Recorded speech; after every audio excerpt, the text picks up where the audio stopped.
ఏది అయినా ట్రై చెయ్యి ఆచి చికెన్ మసాలా. మిడిల్ ఈస్ట్ లో ఉద్రిక్తత వాతావరణం నెలకొంది. ఇరాన్ సరిహద్దుల్లో యుద్ధ వాతావరణ పరిస్థితులు తలెత్తుతున్నాయి. ఇరాన్ తో ఉద్రిక్తతల నడుమ అమెరికా మిడిల్ ఈస్ట్ లో ఆర్మీ బలగాలను మోహరించింది.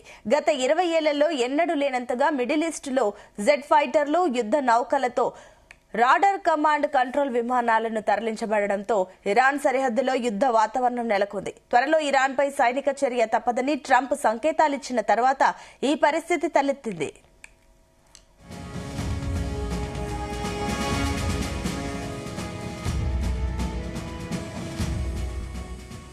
2003లో ఇరాన్ పై దాడి తర్వాత మిడిల్ ఈస్ట్ లో ఇటీవల అమెరికా తన వైమానిక శక్తిని భారీగా పెంచుకున్నట్లు America media Wall Street Journal చెబుతుంది.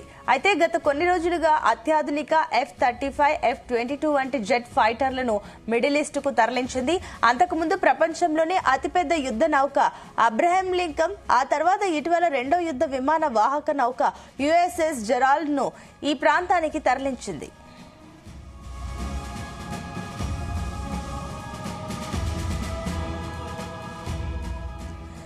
ఇరాన్ పై దాడులకు చేయాలని ట్రంప్ ఆదేశిస్తారా లేదా, ఒకవేళ దాడి చేస్తే ట్రంప్ లక్ష్యం ఏమిటి అనేది మాత్రం ఇంకా సందిగ్ధంగానే ఉంది. ఇరాన్ అణు కార్యక్రమాలు, క్షిపణి దళాల మోహరింపు, ఖమేనీ పాలనపై ఇప్పటికే ట్రంప్ తన అసంతృప్తిని వ్యక్తం చేసిన విషయం తెలిసిందే. ట్రంప్ యుద్ధమే గనక ఎంచుకుంటే అణు కేంద్రాలు, ఇరాన్ ప్రభుత్వ నేతలను టార్గెట్ గా దాడులు చేసే అవకాశం ఉంది. ఇరాన్ రాజకీయ సైనిక నేతల హతమార్పై ఉందని అమెరికా అధికారుల వ్యాఖ్యలు వట్టి తెలుస్తోంది.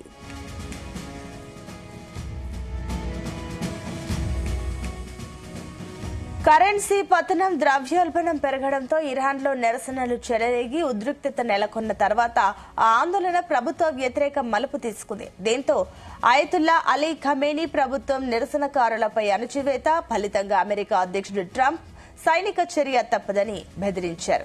ఆ తర్వాత అమెరికా దృష్టి ఇరాన్ అణు నిల్వలపై మళ్లింది.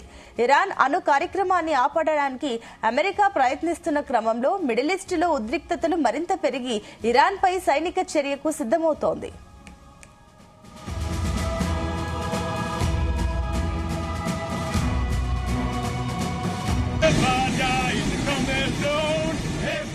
వాల్ స్ట్రీట్ జర్నల్ ప్రకారం ఇరాన్ చుట్టూ భారీ ఎత్తున బలగాలను మోహరించింది. ఇది కొన్ని వారాల పాటు ఇరాన్ పై నిరంతరం యుద్ధానికి సరిపోయే ఆయుధ సామాగ్రిని మిడిల్ ఈస్ట్ కు చేర్చింది.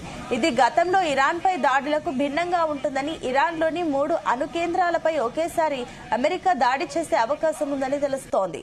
అయితే ఈ వారం జెనీవాలో అమెరికా, ఇరాన్ ప్రతినిధులు సమావేశమైన క్రమంలో ఇరాన్ అణు కార్యక్రమాలపై చర్చలు జరిపారు. అయితే ఇరాన్ పై దాడులు చేయాలా వద్దా అనేది ట్రంప్ ఇంకా నిర్ణయం తీసుకోలేదని అధికారులు చెబుతున్నారు. చర్చల్లో కొంచెం పురోగతి కనిపించింది. అయితే చాలా విషయాల్లో రెండు వైపులా చర్చలు జరుగుతున్నాయని white house press secretary Karoline చెప్పారు.